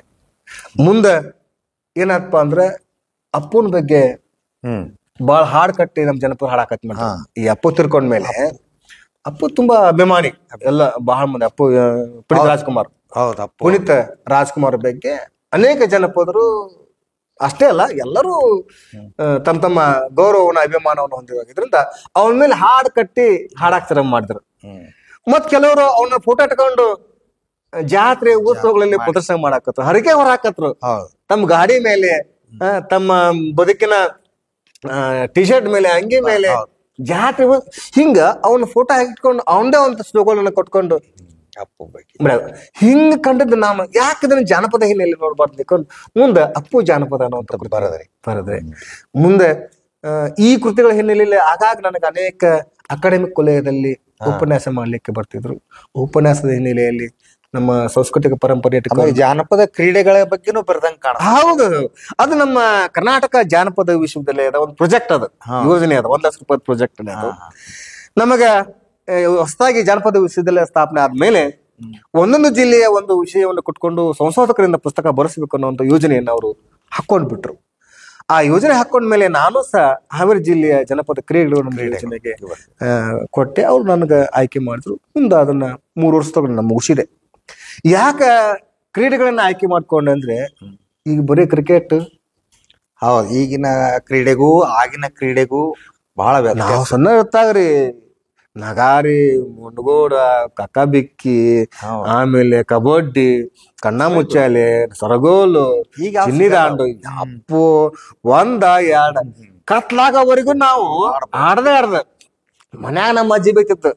ಏನ್ ಬಿತ್ತಿಲ್ಲಪ್ಪ, ನಾವು ಹೋಗಿ ರಾತ್ರಿ ಸಂಜೆಗತ್ ಬರಿದ್ವಿ. ಹೌದು, ಕಾಗಿ ಕಾವೆಂದು ಗುಬ್ಬಿ ಚಿವು ಚಿವೆಂದು ತನ್ನ ಮನೆಯ ಸೇರುವವು. ಈ ಬೇಕುಬ್ಬಗಳು ಈಗ ಬಂದ್ರ ಮಾಡಿ ಇವ್ರು ಕತ್ಲಾಗಿಂದ ಅಂತ ಬೇಕಿತ್ತು ನಮ್ಮ ಅಜ್ಜ. ಅಂದ್ರ ಅಷ್ಟು ನಾವು ಆಟದಾಗ ತಿಳಿಯಾಗ್ಬಿಟ್ಟಿದ್ವಿ, ಬೇರೆ ಬೇರೆ ಆಟದಾಗ. ಆ ಆಟದ ಒಂದು ನೆನಪಿತ್ತದ, ಅದಕ್ಕೆ ಇದನ್ನ ನಾನು ಬರೀಬಾರ್ದು ಅಂತ ತಿಳ್ಕೊಂಡು ಹಾವೇರಿ ಜಿಲ್ಲೆ ಇರುವಂತ ಎಲ್ಲಾ ಜನಪದ ಮುಖ್ಯವಾಗಿ 100 ಆಟಗಳ ಬಗ್ಗೆ ನಾನು ಅಲ್ಲಿ ಸವಿಸ್ತಾರ ವಿವರಣೆ ಕೊಟ್ಟು ಅದರ ವೈಜ್ಞಾನಿಕ ಹಿನ್ನೆಲೆ, ಸಾಂಸ್ಕೃತಿಕ ಹಿನ್ನೆಲೆ, ಸಾಮಾಜಿಕ ಮಹತ್ವವನ್ನು ಆ ಪುಸ್ತಕದಲ್ಲಿ ಈಗ ನನಗೊಂದು ಏನ ಸಮಸ್ಯೆ ಅಂದ್ರಿ, ಈ ಜಾನಪದ ಗೀತೆಗಳು ಮತ್ತು ಮೂಲ ಜಾನಪದ ಮತ್ತು ಸದ್ಯದ ಜಾನಪದ ಅಂತ ಹೇಳಿ ಏನ 2 ಭಾಗ ಮಾಡಿರಲ್ಲ. ನಿಮಗ ಈಗಿನ ಜಾನಪದ ಕೆಲವೊಂದು ಪದಗಳು ಸರಿ ಬರ್ತಾ ಇಲ್ಲ. ನಿಮ್ಮ ದೃಷ್ಟಿಯಲ್ಲಿ ಏನು ವ್ಯತ್ಯಾಸ? ಅದು ಜಾನಪದ ಬಗ್ಗೆ ಮೂಲ ಜಾನಪದ ಯಾವುದು? ಇದು ಒಳ್ಳೆ ಪ್ರಶ್ನೆ ಸರ್ ನಿಮ್ ಕೇಳಿದ್ದು. ಯಾಕಂದ್ರ ಈಗ ಎಲ್ಲಾ ಯುವಕರು ಎಚ್ಚೆತ್ತುಕೊಳ್ಳುವಂತ ಇತ್ತಿತ್ತಲಾಗಿ ಆ ಟ್ರ್ಯಾಕ್ಟರ್ ಮ್ಯಾಗ ಹೌದೌದು ಅಲ್ಲ, ಒಂದು ಅಲ್ಲಲ್ಲ ನಿಮ್ಮ ಪ್ರಶ್ನೆ ಕರೆಕ್ಟ್. ಒಂದು ನಮ್ಮ CF ಪಾಟೀಲ್ ಒಂದು ಮಾತು ಹೇಳ್ತಾರ, ಜಾನಪದ ವಿದ್ವಾಂಸರು, folklore is a lovely possible, this is refuse to die ಅಂತ ಹೇಳ್ತಾರ ಅವ್ರು. ಜಾನಪದ ಎನ್ನುವಂತಹದ್ದು ಜೀವಂತ ಪಳುವಳಿಕೆ, ಅದು ಸಾಯಲು ನಿರಾಕರಿಸುತ್ತದೆ ಅಂತ ಒಂದು ಮಾತು ಹೇಳ್ತಾರೆ. ಅದನ್ನ ನಾವೀಗ ಅನ್ವಯ ಮಾಡ್ಕೊಂಡ್ರ ಜಾನಪದ ಅನ್ನುವಂಥದ್ದು ಕಾಲಕ್ಕನುಗುಣವಾಗಿ ಬೇರೆ ಬೇರೆ ರೂಪದಲ್ಲಿ ಅದು ಹೊರ ಬರ್ಲಿಕ್ಕೆ ಪ್ರಯತ್ನ ಪಡ್ತದ ಅನ್ನುವಂಥದ್ದು. ಅದು ಒಂದು ದೃಷ್ಟಿಯಲ್ಲಿ ಈ ಟ್ರ್ಯಾಕ್ಟರ್ ಹಾಡುಗಳು ಒಬ್ಬ ವ್ಯಕ್ತಿ ಬರೆದು ಹಾಡುವುದರಿಂದ ಅದು ವ್ಯಕ್ತಿಗತವಾದಂತ ಗೀತೆ ಆಗ್ತದೆ. ಹಾಗಾಗಿ ಜನಪದಕ್ಕೆ ಬರುವುದಿಲ್ಲ. ಜಾನಪದ ಅನ್ನುವಂಥದ್ದು ಹೆಂಗಿರ್ತದಪ್ಪ ಅಂದ್ರ ಯಾವ ವ್ಯಕ್ತಿಗತ ಲಿಖಿತವಾದಂತದ್ದಲ್ಲ, ಅದು ಅಲಿಖಿತವಾದಂತ ಬಾಯಿಯಿಂದ ಬಾಯಿಗೆ. ಅದಕ್ಕೆ ಯಾರು ಬರ್ದಾರಪ್ಪ ಅನ್ನೋದು ಹೇಳಕ್ ಬರಂಗಿಲ್ಲ. ಅದು ಪರಂಪರಾಗತವಾಗಿ ಬಾಯಿಂದ ಬಾಯಿಗೆ ಬಂದದ್ದು, ಹರಿದುಕೊಂಡು ಬರುವಂತಹದ್ದು. ಹಾಗಾಗಿ ಇಲ್ಲಿ ಹೆಸರು ಬಂದ ತಕ್ಷಣ ಅದೇನಾಗ್ತದ, ಅದು ಒಬ್ಬ ಸೊತ್ತಾಕೈತೆ. ಅದು ಈಗ ಆ ಟ್ರ್ಯಾಕ್ಟರ್ ಹಾಡುಗಳಲ್ಲಿ ಅವ ತನ್ನ ಹೆಸರು ಹೇಳ್ತಾನವ, ಹೌದು ನೀವ ಅಂತ ಹೇಳಿ ಹಂಗೇನಾಗ್ತದ. ಅದು ಅವಾಗ ಜನಪ್ರಿಯ ಹಾಡು ಆಗಿದ್ರು ಸಹ ಅದು ಅವನ ಸ್ವಂತಿಕೆ ಹಾಡದ, ಸಮುದಾಯಕ್ಕೆ ಸಂಬಂಧಪಟ್ಟಿದ, ಜನಪ್ರಿಯ ಸಂಬಂಧಪಟ್ಟಂಗಲ್ಲ. ಅದೇ ಒಂದು ಹಾಡನ್ನ ಸ್ವಂತಿಕೆ ಇಲ್ಲದೆ ಯಾರು ಬರೆದ್ರು ಅನ್ನುವಂಥದ್ದನ್ನ ನಮೂದಿಸಿದೆ ಅದನ್ನ ಹಾಡಿದ್ರ ಅದು ಜನಪದ ಹಾಡಾಗ್ತದೆ. ನಮ್ಮ ಅನೇಕ ಲಾವಣಿಗಳು ಹಿಂಗ ಅದಾವ. ಲಾವಣಿಗಳು ಯಾರೋ ಒಬ್ರು ಕಟ್ಟಿದ್ದದ, ಯಾರೋ ಒಬ್ರು ಕಟ್ಟಿದ್ರು. ಅದನ್ನ ಈಗ ನೀವು ಹಾಡ್ಬೋದು. ಅದನ್ನ ನಾವೇನ್ ಮಾಡ್ತಾರ, ಹಾಡ್ತಾರ. ಆ ಲಾವಣಿ ರೂಪದೊಳಗ ಅದನ್ನ ಹಾಡ್ಕೊಂತ ಬಂದು ಅದೇನ್ ಮಾಡ್ತಾರ, ಜನಮುಖಿಗೊಳಿಸ್ಬಿಡ್ತಾರ. ಅದರಲ್ಲಿ ನಿಜವಾದ ಅವನ ಗುರು ಯಾರು, ಶಿಷ್ಯ ಯಾರು ಹೇಳ್ತಿರ್ತಾರ ಅವ. ಆದ್ರೂ ಸಹ ಅದು ನಮ್ಮ ಮೂಲ ಸಾಂಸ್ಕೃತಿಕ ಅಂಶವನ್ನ ಒಳಗೊಳ್ಳೋದ್ರಿಂದ, ನಮ್ಮ ಪರಂಪರಾಗತವಾದಂತ ಐತಿಹಾಸಿಕ ವಿಷಯ ಒಳಗೊಳ್ಳೋದ್ರಿಂದ ಅದನ್ನ ಜನಪದರು ನಮ್ದು ಅಂತ ಒಪ್ಕೊಂಡ್ಬಿಡ್ತದ. ಹೌದು. ಹಾಗಾಗಿ ಅದು ಸಾರ್ವತ್ರಿಕತೆಯನ್ನ ಪಡ್ಕೊಂಡ್ಬಿಡ್ತದೆ. ಈ ಹಿನ್ನೆಲೆಯಲ್ಲಿ ನಾವು ಜಾನಪದವನ್ನ ಮೂಲ ಜನಪದವನ್ನ ಅರ್ಥಕೊಳ್ಳುವಂಥದ್ದು ಬರಬೇಕು. ಅಂದ್ರೆ ಮೂಲ ಜನಪದ ಅಂದ್ರೆ ಪರಂಪರಾಗತವಾಗಿ ಹರಿದುಕೊಂಡು ಬಂದಂತಹ ಬಾಯಿಂದ ಬಾಯಿಗೆ ಬಂದಂತಹದ್ದು, ಮೂಲ ದಾಟಿಯಲ್ಲಿಯೇ ಇರುವಂತಹದ್ದು ಮೂಲ ಜನಪದ. ಅವು ನಮ್ಮ ಕುಟ್ಟಬಿಸ ಪದ ಆಗಿರಬಹುದು, ಸಂಪ್ರದಾಯ ಪದ ಆಗಿರಬಹುದು, ಗಿಗಿ ಪದ ಆಗಿರಬಹುದು, ಭಜನಾ ಪದ ಆಗಿರ್ಬೋದು, ಮಕ್ಕಳನ್ನ ಆಡಿಸ್ಲಿಕ್ಕೆ ಒಂದೊಂದ್ ಪದ, ಲಾಲಿ ಪದ ಆಡಿ ಬಾ ನನ್ನ ಕಂದ ಅಂತ ಹಾಡ್ತಾಳಲ್ಲ ಅದು ಆಡಿ ಬಾ ನನ್ನ ಕಂದ ಅಂಗಾಲ ತೊಳೆದೇನ ತಂಗಿನ ನೀರ ತಿಳಿ ನೀರ, ತಂಗಿನ ನೀರ ತಿಳಿ ನೀರ ತೊಕ್ಕೊಂಡು ಬಂಗಾರದ ಮೋತಿ ತೊಳೆದೇ. ತಾಯಿಗೆ ಅದೇ ಒಂದು ಶ್ರೇಷ್ಠ. ಅಂದ್ರ ಮಗನ ಮುಖ ಅನ್ನುವಂತಹದ್ದು ಶ್ರೇಷ್ಠ. ಒಳಗೆ ನಾವು ತೆಂಗಿನ ನೀರನ್ನ ಯಾರಿಗೆ ಸಮರ್ಪಣೆ ಮಾಡ್ತೇವಿ? ತೆಂಗಿನಕಾಯಿಯನ್ನ ದೇವರಿಗೆ ಸಮರ್ಪಣೆ. ಆ ದೇವರಿಗೆ ಸಮರ್ಪಣೆ ಮಾಡುವಂತ ತೆಂಗಿನ ಎಣ್ಣೆಯನ್ನ ತನ್ನ ಮಗುಗ ಮುಖ ತೊಳಿತ ಅಂದ್ರ ಅದು ಮಗು ಅನ್ನುವಂಥದ್ದು ಅವಳ ಪಾಲಿಗೆ ದೇವರದ ಪ್ರತ್ಯಕ್ಷ ದೇವ್ರ ಅನ್ನುವಂತ ಹಿನ್ನೆಲೆ ಒಳಗ ಅವಳು ಅದನ್ನ ನೋಡುವಂತ ಪ್ರಯತ್ನ ಮಾಡ್ತಾರೆ. ಮಕ್ಕಳಂದ್ರೆ ದೇವ ಸಮಾನ ಅನ್ನುವಂತ ಮಾತದ ಗಾದೆ ಮಾತನಾಡಿದೆ. ಅಂದ್ರೆ ಅವಕ್ಕೆ ಯಾವುದೇ ಭೇದ ಭಾವ. ಆ ಮಗು ಮತ್ ಒಳಗ ಹೊರಗ ಓಡಾಡಿದ್ರೆ ಅದು ಒಂದು ಕೂಸು ಕಂದಯ್ಯ ಒಳಗ ಕೂಸು ಕಂದಯ್ಯ ಮನೆ ಒಳಗ ಇದ್ದರ ಬೀಸನಕಿ ಯಾಕ ಬೇಕಯ್ಯ, ಬೀಸನಕಿ ಯಾಕ ಬೇಕಯ್ಯ ಎಲೆ ಹಣದವ ಕೂಸು ಕಂದಯ್ಯ ಒಳವರಗ, ಕೂಸು ಕಂದಯ್ಯ ಒಳವರಗ, ಕೂಸು ಕಂದಯ್ಯ ಒಳವರಗ ಆಡಿದರ ಬೀಸನಕಿ ಗಾಳಿ ಸುಳಿದಾವ, ಬೀಸನಕಿ ಗಾಳಿ ಸುಳಿದಾವ ಎಲೆ ತಾಯಿ ಕೂಸು ಕಂದಯ್ಯ ಒಳವರಗ, ಕೂಸು ಕಂದಯ್ಯ ಒಳವರಗ. ಹಿಂಗ ಆ ಕೂಸು ಒಳಗ ಹೊರಗ ಅಡ್ಡಾಡಿದ್ರೆ ಸಾಕು ತಾಯಿಗೆ ಗಾಳಿ ಬೀಸನಿಗೆ ಗಾಳಿ ಬಂದಾಗ ಅಷ್ಟು ಖುಷಿಯಾಗಿ. ಹೆಂಗ ರಾಜ ಮಹಾರಾಜ ಈಗ ಮಂಚದ ಮೇಲೆ ಕುಂದ್ರಿಸಿ ಈ ಬೀಸನಿಗೆ ಚಾಮರದಿಂದ ಬೀಸ್ತಾರಲ್ಲ, ಅಷ್ಟು ಸುಖ ವೈಭೋಗ ಮಗು ಓಡಾಡಿದ ಸಾಕು ಅವಳಿಗೆ. ಅಷ್ಟು ಆಕಿ ಜನಪದ ತಾಯಿ ಹೇಳ್ದ ಕೂಸು ಇದ್ದ ಮನೆಗೆ ಬೀಸಣಿಗೆ ಅಂತ. ಕೂಸು ಕಂದಯ್ಯ ಒಳ ಹೊರಗ ಆಡಿದರೆ ಬೀಸಣಿಗೆ ಗಾಳಿ ಸುಳ್ದ. ಬಹಳ ಚೆನ್ನಾಗಿ ಹೇಳಿದ್ರು, ಚೆನ್ನಾಗಿ ಮಾತಾಡ್ತಾರೆ. ಬಹಳ ಸಂತೋಷ ಆಯ್ತು ತಮ್ಮದು. ಮತ್ತೆ ತಾವೆಲ್ಲ ಹತ್ತಿ ಮತ್ರ ಬಗ್ಗೆ ಬರೆದಿರಿ, ಬಗ್ಗೆ ಬರೆದಿರಿ, ಬಹಳ ಚೆನ್ನಾಗಿ ಮಾಡಿದಿರಿ. ತಾವೆಲ್ಲ ಇಲ್ಲಿಗೆ ಬಂದು ಮತ್ತೆ ಯಾವ್ದಾರ ಇನ್ನೊಂದು ಜಾನಪದ ಹಾಡು ಹಾಡೋದಿದ್ರೆ? ಈಗ ನೋಡ್ರಿ, ಈಗ ಪಂಚಮಿ ಇನ್ನೊಂದ್ 2 ದಿನದಾಗ ಇವತ್ತ ನಿನ್ನೆ ಅಮಾಸೆ ಆಯ್ತು, ನಾಗರ ಅಮಾಸೆ. ನಾಗರ ಅಮಾಸೆ 3 ದಿನಕ್ಕೆ ರೊಟ್ಟಿ ಪಂಚಮಿ, ಹಾಲು ಎದು ಅರ್ಚೈತೆ ಅಂತ ನಮ್ಮ ಪರಂಪರೆ ಮಾಡ್ತಾರೆ. ಈಗ ಗಂಡು ಮನೆದಂತ ತಾಯಂದಿರು ತವರು ಮನೆಗೆ ಬರ್ತಾರೆ ಈ ಪಂಚಮಿ ಹಬ್ಬ ಮಾಡಾಕ. ಆ ಪಂಚಮಿ ಹಬ್ಬ ಆಚರಣೆ ಮಾಡುವಲ್ಲಿ ನಾಗಪ್ಪಗ ಎಡಿ ಒಯ್ತಿರ್ತಾರಲ್ಲ, ಈ ಎಡಿ ಹೊಡಿಯೋ ಮುಂದ ಅವ್ರು ಹಾಡು ಹಾಡ್ತಾರೆ. ಹೆಂಗ್ ಇರ್ತಾರಪ್ಪ ಆ ಪಂಚಮಿ ಆಚರಣೆ ಸಂಬಂಧ ಹೇಳ್ರಿ. ಹಂಗನೂಲ ನಾಗಪ್ಪಗೇರಿಯ, ಹಂಗನೂಲ ನಾಗಪ್ಪಗೆರೆಯ ರಂಗಾರಶನ ಎರಿಯವ್ವ, ರಂಗಾರಶನ ಎರಿಯವ್ವ. ಅಕ್ಕ ಎಲ್ಲರೂ ಕರಿಯಾಳು ತಂಬಿಟ್ಟು, ಅಕ್ಕ ತಂಗಿ ಎಲ್ಲರೂ ಕರಿಯಾಳ ತಂಬಿಟ್ಟು, ಸುರಿಯುವ ನಮ್ಮ ನಾಗಪ್ಪಗ ಎರಿಯುವ ನಮ್ಮ ನಾಗಪ್ಪಗ, ಸುರಿಯುವ ನಮ್ಮ ನಾಗಪ್ಪಗ ಎರಿಯುವ ನಮ್ಮ ನಾಗಪ್ಪಗ. ಅರಳಿಟ್ಟು ತಂಬಿಟ್ಟು ಮಾಡಿದ ಎಳ್ಳುಂಡೆ, ಅಳ್ಳಿಟ್ಟು ತಂಬಿಟ್ಟು ಮಾಡಿದ ಎಳ್ಳುಂಡೆ, ದಳ್ಳೂರಿ ಕಣ್ಣ ಹಣೆಯವನ ಕೊರಳಾಡನ ನಾಗಪ್ಪ, ಕರುಣೆಯೋಳು ಹಣೆಗಣ್ಣವನ ಕೊರಳನ ನಾಗಪ್ಪಗ, ಎಡಿ ಹಿಡಿಯೋನು ಬಾರವ್ವ, ಎಡಿ ಹಿಡಿಯೋನು ಬಾರವ್ವ, ಅಕ್ಕೆ ತಂಗ್ಯರ ಪಾಲವ್ವ, ಅಣ್ಣ ತಮ್ಮರ ಪಾಲವ್ವ, ಅಕ್ಕ ತಂಗ್ಯರ ಪಾಲವ್ವ, ಅಣ್ಣ ತಮ್ಮರ ಪಾಲವ್ವ, ವರ್ಷಕ್ಕೊಂದು ನನಗೊಂದು ಕರಿಸೀರಿ ಉಡಸವ್ವ, ವರ್ಷಕ್ಕೊಂದು ನನಗೊಂದು ಕರಿಸೀರಿ ಉಡಸವ್ವ, ಎಂದೆಂದು ಕೇಳುತ್ತ ನಾಗಪ್ಪಗಾಲ ಎರೆಯೋಣ, ಎಂದೆಂದು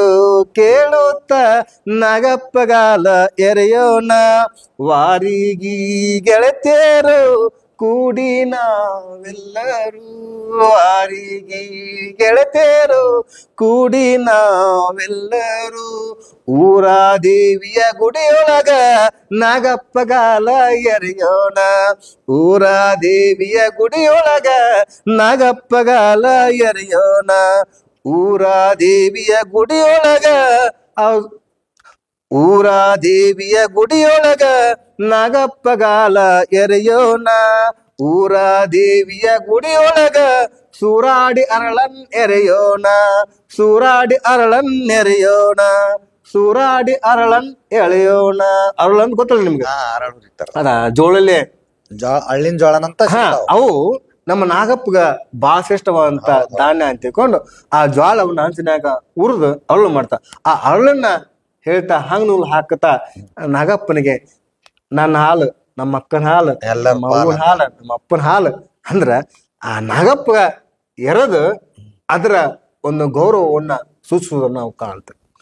ಈ ನಾಗಪ್ಪಗೆ ಯಾಕೆ ಈ ಸಂದರ್ಭದಲ್ಲಿ ಪೂಜೆ ಮಾಡ್ಲಿಕ್ಕೆ ಆರಂಭ ಮಾಡಿದ್ರು ಅಂತ, ಸಹಕಾರಿ ನಮ್ಮ ರೈತರಿಗೆ ನಾಗಪ್ಪ ಯಾಕಾಗಿದ್ದ ಅನ್ನೋದ್ರ ಬಗ್ಗೆ, ಈ ಬಿತ್ತಿದ ಪೈರು ಬಹಳ ಫಲವತ್ತತೆಯನ್ನು ಬೆಳ್ಕೊಂಬರಾಕತ್ತಿರ್ತೈತಿ.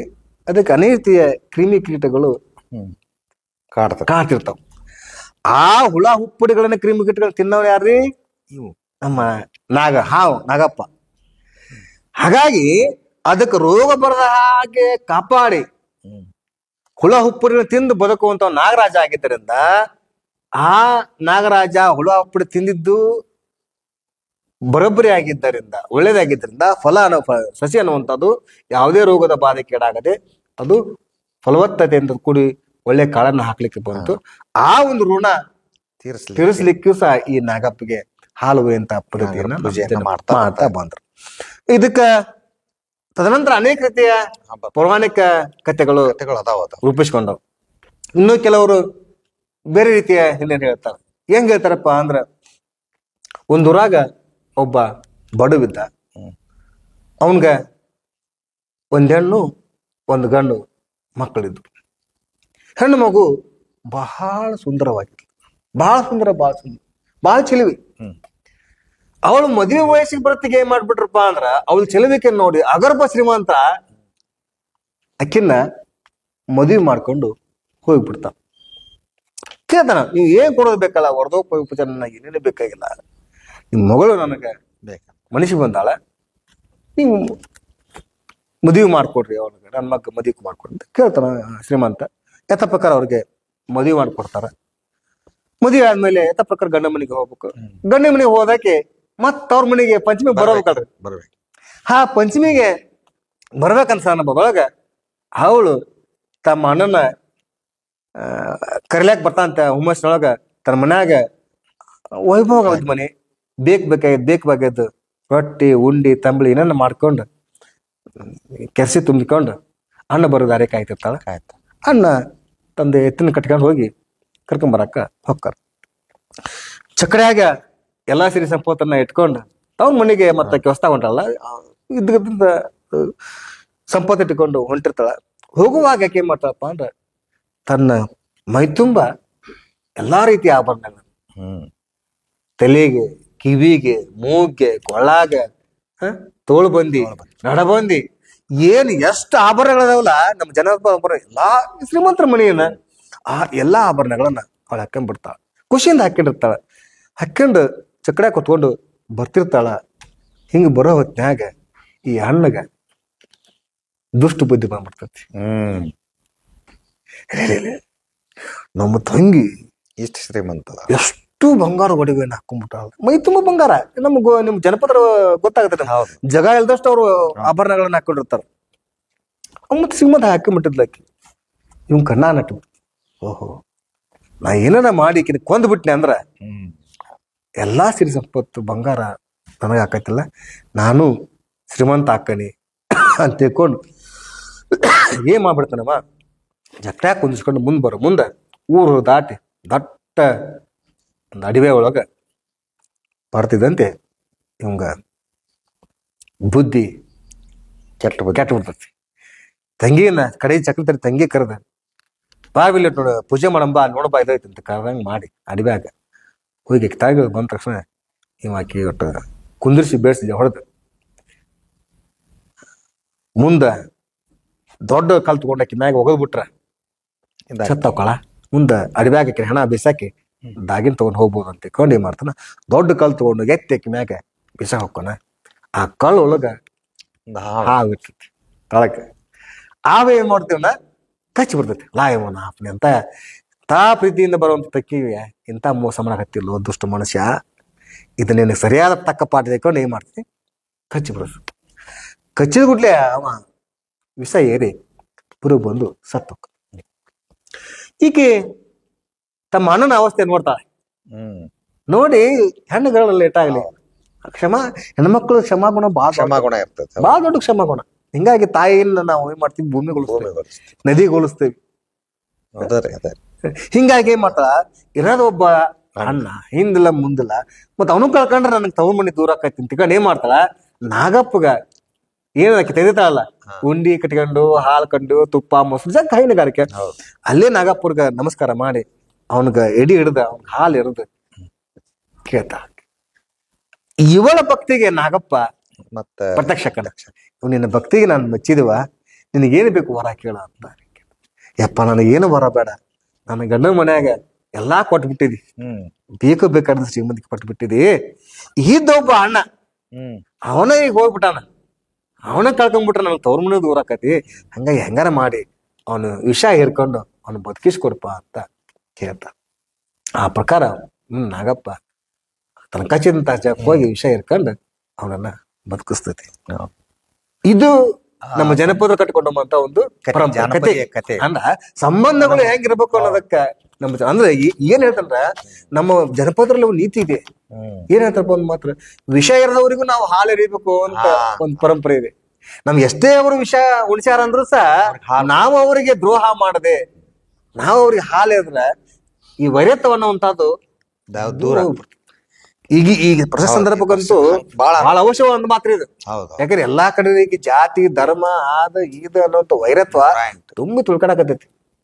ಇದನ್ನ ನಾವು ಹೊಗಳಿಸ್ಬೇಕಪ್ಪ ಅಂದ್ರ ಎಲ್ಲರನ್ನೇ ನಾವು ಪ್ರೀತಿಯಿಂದ ಮಮತೆಯಿಂದ ಒಬ್ರಿಗೊಬ್ರು ಸ್ನೇಹ ಜೀವಿಯಾಗಿ ಬದುಕಿದ್ರ ಏನಮ್ಮ ಈ ನಾಗಪ್ಪಗೂ ಮತ್ತು ನಮ್ಮ ಅಕ್ಕಂಗಿ ಕತೆ ಇದಲ್ಲ. ಅಣ್ಣ ಅವಳು ನಿಜವಾಗ್ಲೂ ಹೊಡೆದು ಕೊಲೆ ಮಾಡಕ್ ಪ್ರಯತ್ನ ಮಾಡಂತವ, ಆದ್ರೂ ಆಕಿ ತಂಗಿ ಅವನು ಬದುಕಿಸ್ಲಿಕ್ಕೆ ಪ್ರಯತ್ನ ಪಟ್ಟಲ್ಲ. ಹಂಗ ನಾವೆಲ್ಲರೂ ಭಾರತೀಯರು ಮಾನವೀಯ ಸಂಬಂಧಗಳ ಮಾನವೀಯ ಸಂಬಂಧಗಳು, ಮಾನವೀಯತೆ ಬರ್ಬೇಕು, ಮನುಷ್ಯತ್ವ ಬರ್ಬೇಕನ್ನುವಂತ ಸಂಪ್ರದಾಯ ಈ ಪಂಚಮಿ ಇದರಿಂದ ತಿಳಿದು ಬರ್ತದಂತ ಅರ್ಥ. ಒಳ್ಳೇದ್ರಿ, ಇದು ಬಹಳ ಚೆನ್ನಾಗಿ ತಿಳಿಸ್ಕೊಟ್ರಿ ನದಾಫ್ ಸರ್ ಅವ್ರೆ. ಬಹಳ ಉತ್ತಮವಾದ ತಮ್ಮ ಅನುಭವವನ್ನು ಹಂಚಿಕೊಂಡ್ರಿ. ಜನಪದರು ತಮ್ಮ ಅನುಭವ ಮೂಲಕವನ್ನೇ ತಾವು ಅನೇಕ ಗೀತೆಗಳ ತಮ್ಮ ಅನುಭವ ಆಧಾರದ ಮೇಲೆ ಜನಪದರು ಹಾಡುಗಳನ್ನ ಹಾಡಿದ್ರು. ಹೌದು, ಅನುಭವದ ಗಣಿ ಅವರು. ಅದಕ್ಕೆ ಮಾತಾಡ್ತಾರ ನೋಡ್ರಿ, ವೇದ ಸುಳ್ಳಾದ್ರು ಗಾದೆ ಸುಳ್ಳಾಗದು. ಹಾಗೆ ಅವರ ವೇದ ಅನ್ನುವಂತದ್ದು ಸುಳ್ಳಾಗ್ಬಹುದು. ವೇದೋಪನಿಷತ್ತುಗಳು ಕೆಲವರಿಗೆ ಮಾತ್ರ ಅದು ಸರಿಯಾಗಿ, ಇನ್ನೂ ಕೆಲವರಿಗೆ ಸುಳ್ಳಾಗ್ಬಹುದು, ನಚಿಗೆ ಹೇಳಬೇಕಲ್ಲ. ಆದ್ರೆ ಗಾದೆ ಮಾತುಗಳು ಸರ್ವರಿಗೂ ಈ ಭೂಮಿ ಮೇಲೆ ಎಷ್ಟು ಮಾನವ ಜೀವ ಬದುಕಲ್ಲ ಎಲ್ಲರಿಗೂ ಅನ್ವಯ ಆಗ್ತದೆ. ಯಾಕಂದ್ರ ಇವು ಹಂಗ ಓದಿ ಬರೆದಂತವುಗಳಲ್ಲ ಗಾದೆ ಮಾತುಗಳು, ಅನುಭವದಿಂದ ಕಟ್ಟಿಕೊಟ್ಟದ್ದು. ಅನುಭವದ ಮೂಲಕ ಬಂದಂತ ಜಾನಪದರು ಹಾ ತಮ್ಮ ಅನುಭವಸ್ಥನ್ನ ಈ ನುಡಿ ಮೂಲಕ ಜನರಿಗೆ ಅನೇಕ ನೀತಿ ಸಂದೇಶಗಳನ್ನ ಕೊಟ್ಟಾರಂತ ತಾವ್ ಹೇಳಿದ್ರಿ. ಹೌದು, ತಾವು ಕಂಡುಂಡು ಅನುಭವಿಸಿ ಸರಿ ಅನಿಸಿದ ಮೇಲೆ ಅದಕ್ಕೆ ಅವರು ಅನೇಕ ಸಂದೇಶಗಳನ್ನ ಜನಪದರು ಕೊಟ್ಟಾರ. ಮುಂದೆ ಅನೇಕ ರಸಗಳಿಗೆಗಳನ್ನ ಕೊಟ್ಟಾರ ಮನುಷ್ಯನಿಗೆ. ಅಂತದೊಂದು ಒಂದು ಒಂದು ಪದ್ಯ ತಾವು ಓದಿರ್ಬೋದು. ಏನು ಗಂಡ ಹೆಂಡರ ಜಗಳ ಗಂಧ ತೀಡಿದಂಗೆ, ಗಂಧ ತೀಡಿದ ನಮ್ ಸೋಮಸೋಕ ನಮ್ ಜನಪದ ಚೆನ್ನಾಗಿ ಏಳ ಹೊತ್ತು ಒಡ ಮರಳಿ ಬಂತ ಕಸ ಹೊತ್ತ ಹಾಕ ಹೊರಗ. ರಸವತ್ತದ ದಾಂಪತ್ಯ ಜೀವನದ ಅನುಭವವನ್ನು ಸಹಿತ ಈ ಜನಪದರು ನಮ್ಮ ಮುಂದೆ ಕಟ್ಟಿಕೊಟ್ಟಾರ. ಅನೇಕ ಹಾಸ್ಯಭರಿತ ನೋಲಲ್ಯಾಕ ಚೆನ್ನಿ ನೋಲಲ್ಯಾಕ ಚೆನ್ನಿ ಅಂತ ಹೇಳ ಅದು ಅದು ಒಂದು ಹಾಸ್ಯಮಯವಾಗಿ ಹೆಂಡತಿಯರ ನಡುವೆ ಅಲ್ಲ, ಅದು ಏನೇ ಗೊತ್ತೇನ್ರಿ, ಹಾಸ್ಯಮಯ ಇದ್ರೂ ಸಹ ಅದು ಒಂದು ನೀತಿದೆ. ಯಾಕಂದ್ರ ಸೋಮಾರ್ ಇರ್ತಾಳ ಹೆಂಡತಿ, ಅದಕ್ಕೆ ಹೆಂಡತಿ ಸೋಮಾರ್ ಇರ್ತಾಳ, ಅದಕ್ಕೆ ಏನೇ ಕೆಲಸ ಮಾಡ್ತಾರಕ್ಕೆ ಸುಳ್ಳ ಅದು ಬೇಕು ಇದು ಬೇಕು ಅದು ಬೇಕು ಅಂತ ಎಲ್ಲಾ ಕೆಟ್ಟಿರ್ತಾಳ ಆಕೆ. ಹೆಂಗ ಕುನ್ಯಾಗ ಬರ್ದಕ್ಕೆ ನೆಲಾ ಡೊಂಕ್ ಐತೆ ಅಂತ ಅನೇಕ ಸನ್ನಿವೇಶಗಳನ್ನ ಅನೇಕ ಅನುಭವ ಮಾತುಗಳನ್ನ ಜನಪದರು ನಮ್ಗೆ ಕಟ್ಟಿಕೊಟ್ಟಾರ. ಇವತ್ತು ನಮಗ ಬಹಳ ಶ್ರಾವಣ ಮಾಸದೊಳಗ ನದಾಬ್ ಸರ್ ತಾವು ಬಹಳ ಉಣಬಡಿಸಿದ್ರಿ. ಈಗ ಶ್ರಾವಣ ಮಾಸ ಅಂದ ತಕ್ಷಣ ನಂಗೊಂದು ನೆನಪು ಬರ್ತದ. ನಮ್ ಜನಪದ ಶ್ರಾವಣ ಮಾಸದ ಬಗ್ಗೆ ಬಾಳ ಚಂದ ಹೇಳ್ರಿ ಏನ್ ಕಡೆ ಬಾಳ ಚಂದ ಹೇಳ್ತಾರೆ. ಶ್ರಾವಣ ಮಾಸ ಸಣ್ಣ ಸೋಮವಾರ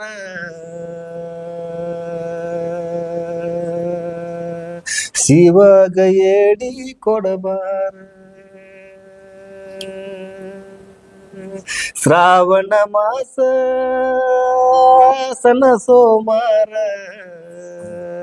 ಶಿವಗ ಏಡಿ ಕೊಡನು ಬಾರ, ಶಿವಗ ಏಡಿ ಕೊಡನು ಬಾರ.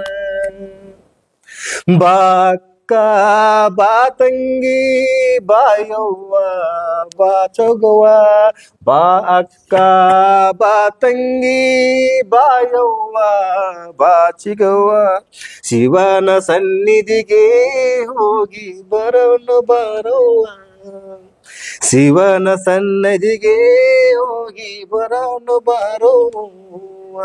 ಶ್ರಾವಣ ಮಾಸ ಬಂತವ್ವ ಕೇಳುವ, ಶ್ರಾವಣ ಮಾಸ ಬಂತವ್ವ ಕೇಳುವ, ಶ್ರಾವಣ ಮಾಸದಲ್ಲಿ ಶಿವಗ ಶಿವ ಪೂಜೆ, ಶ್ರಾವಣ ಮಾಸದಲ್ಲಿ ಶಿವಗ ಶಿವ ಪೂಜೆ, ಶಿವ ಪಾರ್ವತಿಯ ಕೊಂಡು ನಮಿಸೋಣ ಬಾರವ್ವ, ಶಿವ ಪಾರ್ವತಿಯ ಕಂಡು ನಮಿಸೋನು ಬಾರವ್ವ, ಭಕ್ತಿಯಿಂದ ನಮಿಸಿ ವರ ಪಡೆಯೋನು ಬಾರವ್ವ, ಭಕ್ತಿಯಿಂದ ನಮಿಸಿ ವರ ಪಡೆಯೋನು ಬಾರವ್ವ.